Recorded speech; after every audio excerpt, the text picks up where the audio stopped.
night before Halloween, Mike McCarthy noticed a small orange box sitting on the kitchen counter. What's that? Mike asked at dinner. It's for the trick or treat, replied Esther, his little sister. It's tiny, tiny, Mike said. It can fit like three candy bars. That thing. Mike always used a pillowcase himself. He used to dream of filling it, but for the past 6 months, he had mainly dreamed of buying a super spy kit. Mike's friend Direct had offered to sell his kit to Mike for $35. All Mike had to do now was been trying to do for the past 6 months together at that sum. It's not for candy, Esther explained. It's for money. Mike almost spat out of his chicken sandwich. You can go door to door asking for money, he spluttered, turning to his parents. Can't you? It's not for me, Esther said. It's for UNICEF. What's UNICEF? Mike asked Mike.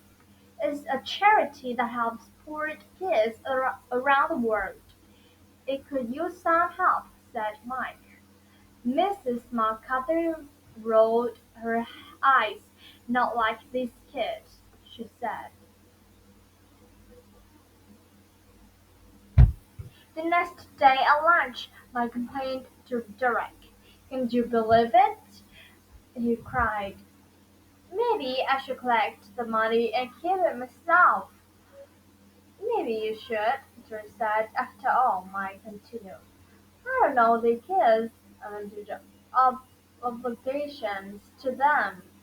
Not at all, Dora agreed. It's not like I'd be doing them any actual harm, Mike said. They'd be no worse than they were already. Right, George said, and you'd be a whole lot better off. Mike sighed. Stop, stop sighing, George said, and seized this golden opportunity. You got your cute little sister right. You think my sister's cute, Mike wrote. I don't, Derek said. But the grown-ups are gonna give her tons of money. Sure, Mike agreed. Then you make her give it to you, Derek said. It was one thing to talk about stealing, but quite another to do it, Mike said Derek. Derek stared calmly back. How? Asked Mike. You let to know that you can make life very uncomfortable for her, Derek said. I can? Mike asked. Derek nodded. A still glint in dark eyes. Why would I do that? Asked Mike. You don't have to do it, Doris said. You just have to threaten to do it. I'm not gonna threaten my sister, Mike muttered. And I'm not going to steal from poor kids either. That, Doris signed this time. You disappoint me, he said. So just intercept the money before she delivers it to school. Mike was silent. Otherwise, Dora continued, it might just to have to sell my bar- bargain priced super shy kid to someone else.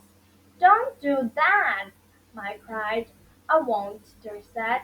It will get me that UNICEF money. Mike knew it was wrong, but he agreed anyway. I'll do it, he said. The evening of Halloween, Esther and her friend Emma giggled together in the McCarthy kitchen.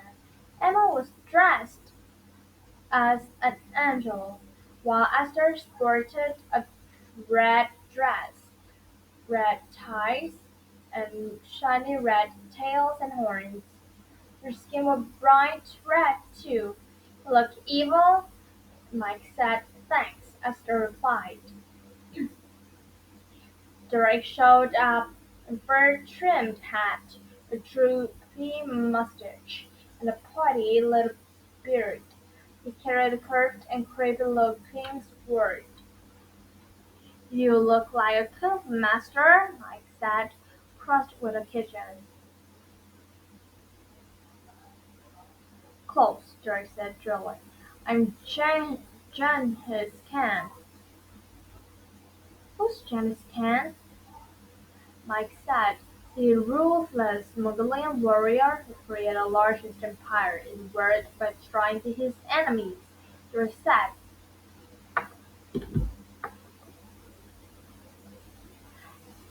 "Are you a cloud?" "I'm a marshmallow," Mike said.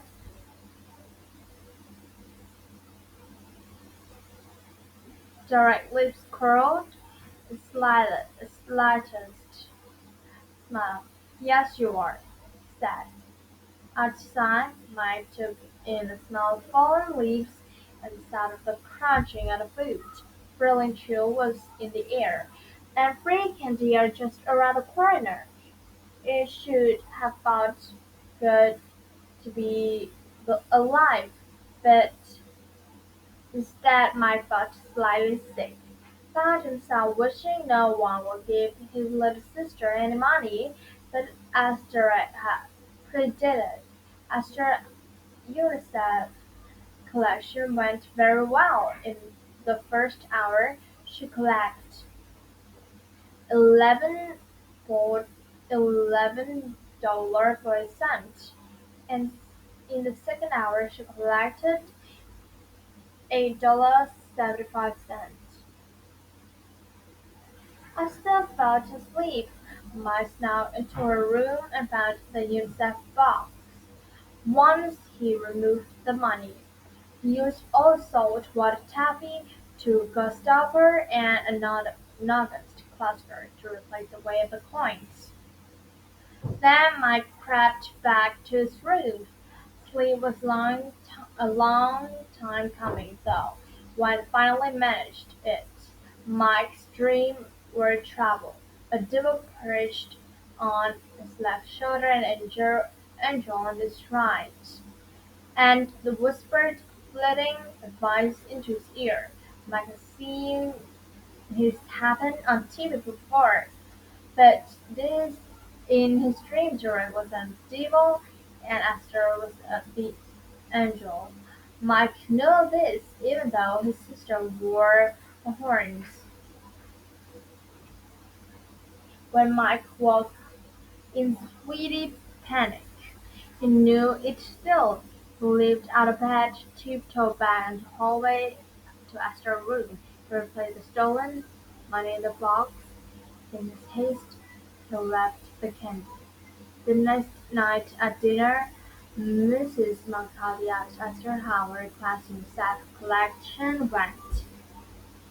"I think I was the only one who did it," Esther said and turned to Mike. "My teacher said UNICEF doesn't take food donations.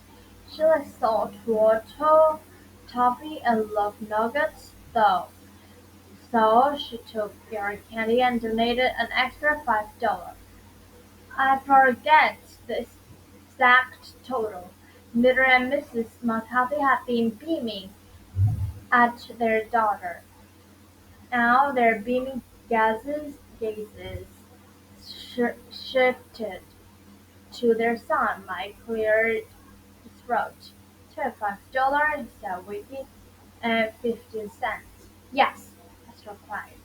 He said it was the money of most money any of her students had ever collected. "Fantastic," said Madam McCarthy. "Nice work, you two." Esther pulled a crumpled piece of paper from her pocket and handed it to her dad. $25. He read aloud. "Can provide immun- immunization to protect the child for life against the six leading childhood diseases: measles, polio, diphtheria, whooping cough, tetanus, and tuberculosis.